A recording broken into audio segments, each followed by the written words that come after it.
Hello বন্ধুরা, সবাই কেমন আছেন? আশা করছি সবাই ভালো আছেন। আজকে একটা নতুন রেসিপি আপনাদের কাছে নিয়ে এসেছি, টোফু। এটা আমার কাছে একদমই নতুন, ফার্স্ট টাইম আমি টোফু বানাচ্ছি। অনলাইন দিয়ে অর্ডার করেছিলাম, দেখতে একদম পনিরের মতো কিন্তু খেতে একটু ডিফারেন্ট। সবার প্রথমে টোফুগুলোকে এইভাবে কিউব করে কেটে নেব। পনির বা ছানা যাদের খাওয়া মানা তারা পনিরের বদলে টোফু খেতে পারে। সয়াবিনের ডাল দিয়ে টোফু বানানো হয়, এটা খুবই হাই প্রোটিন আর ঘরেও বানানো যেতে পারে। কেটে রাখা টোফু সর্ষের তেলে হলুদ দিয়ে হালকা করে ভেজে উঠিয়ে রাখবো।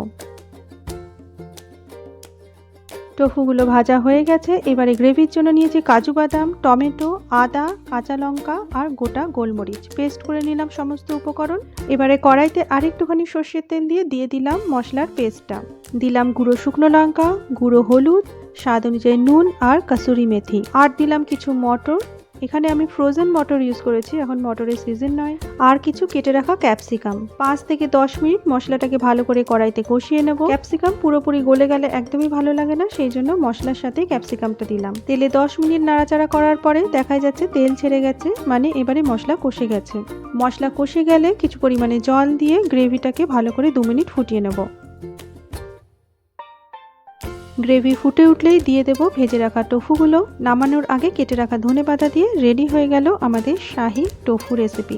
এই ধরনের আরও ইজি নিরামিষ রেসিপির জন্য অবশ্যই আমার চ্যানেলকে লাইক, সাবস্ক্রাইব অ্যান্ড শেয়ার করতে ভুলবেন না। ধন্যবাদ সবাইকে।